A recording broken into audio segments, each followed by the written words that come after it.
Hello, my name is Nick, and this is my October reading wrap up.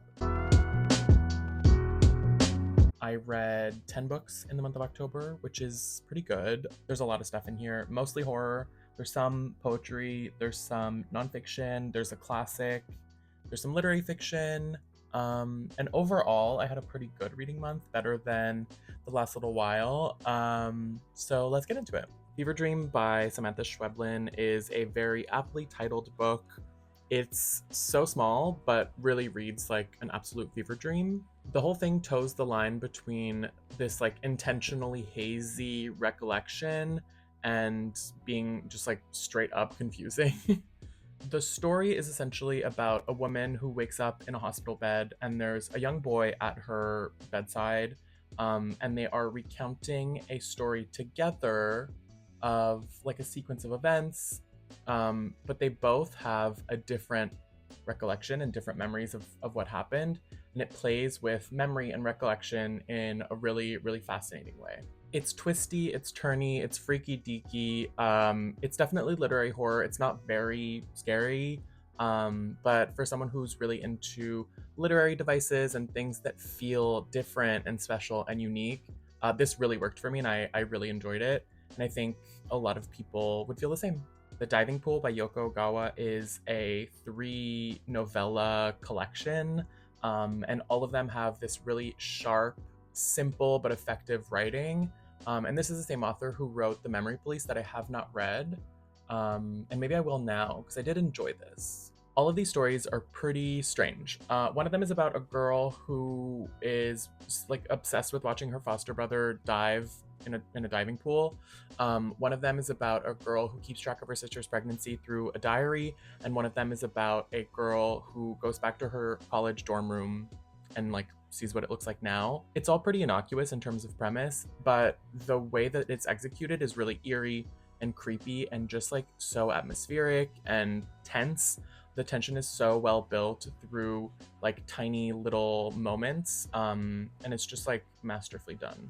I really like this. From what I gather, the style is very similar to most of Yoko Ogawa's work, and it was just like a great take on diet horror. Thirst by Marina Yuksuk is a book that I have to apologize for how I've spoken about it in the past.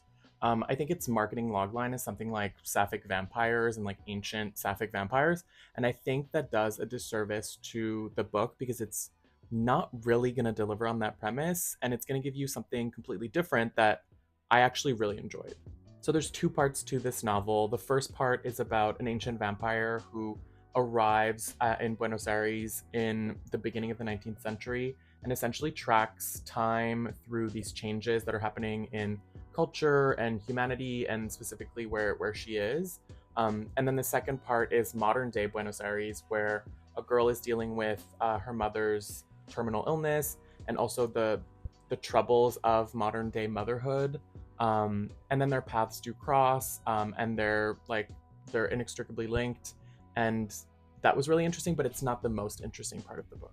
Through both of their perspectives, there's a through line of loneliness, and identity and desire and just like being a woman, that was really, really interesting, and that was like so resonant to me and like made me really love this book, especially from the perspective of like an ancient vampire. That was so cool to see.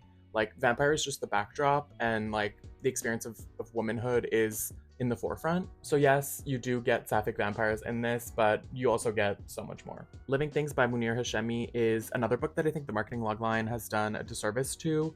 It's supposed to be about 4 men from Madrid who go to Provence, the French countryside, to work the grape harvest, and then things take a turn for the worse. But that's not really what it's about. It's sort of about the author's struggle with diary and recollection and memoir and memory and remembering events as they happened, and not this like creative expression that is recollection, if that makes sense. The fourth wall is torn to absolute shreds. There's like conversations between diary and narrator and author.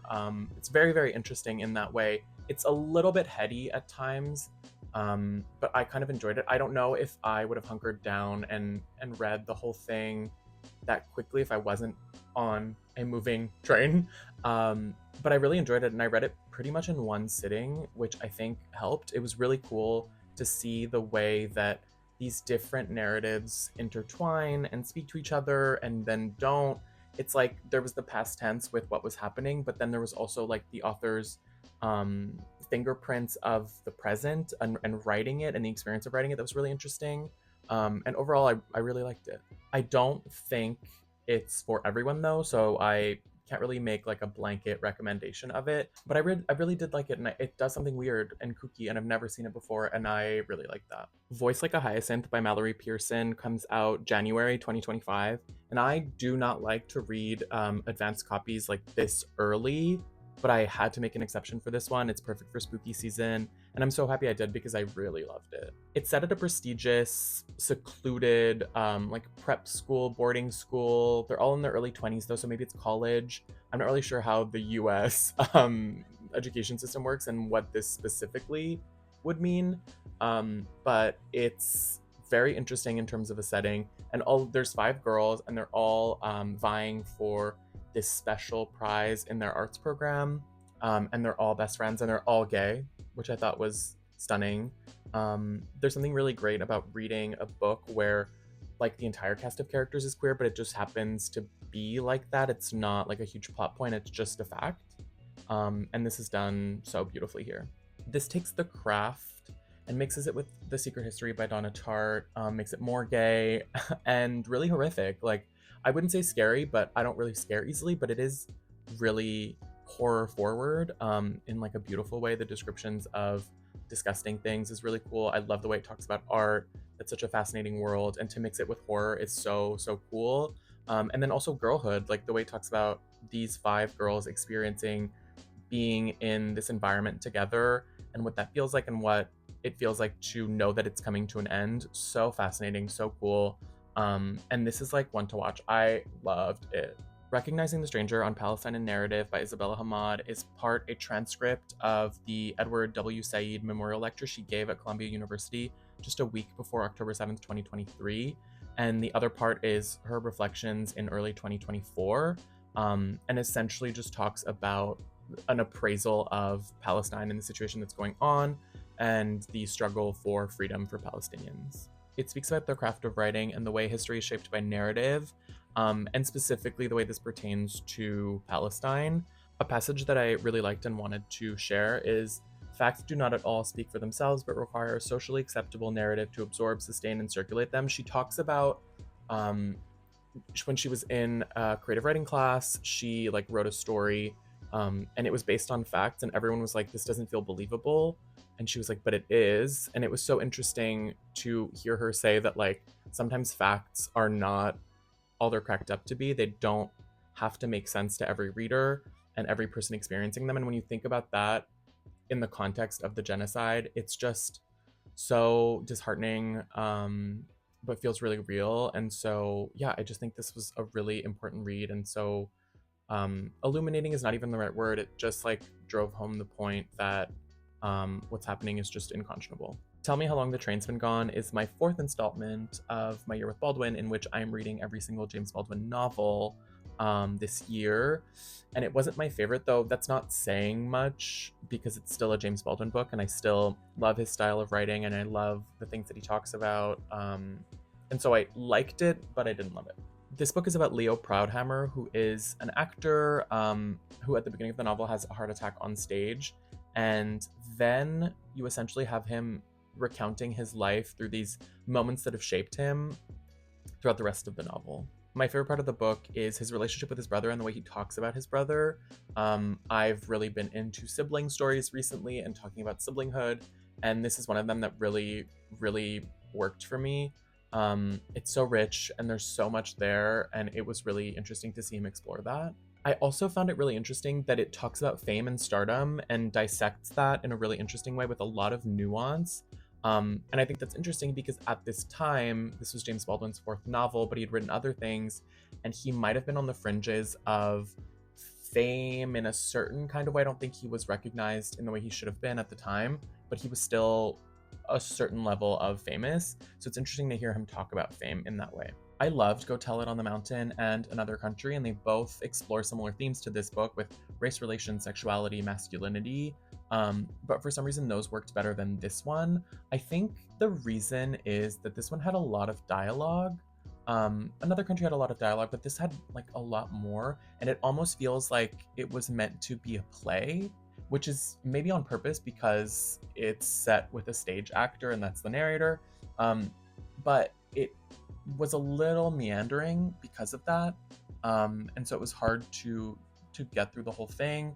But I did still really enjoy it. James Baldwin has gorgeous writing and is just unmatched. The Only Good Indians by Stephen Graham Jones is a book that I've been putting off for a really long time.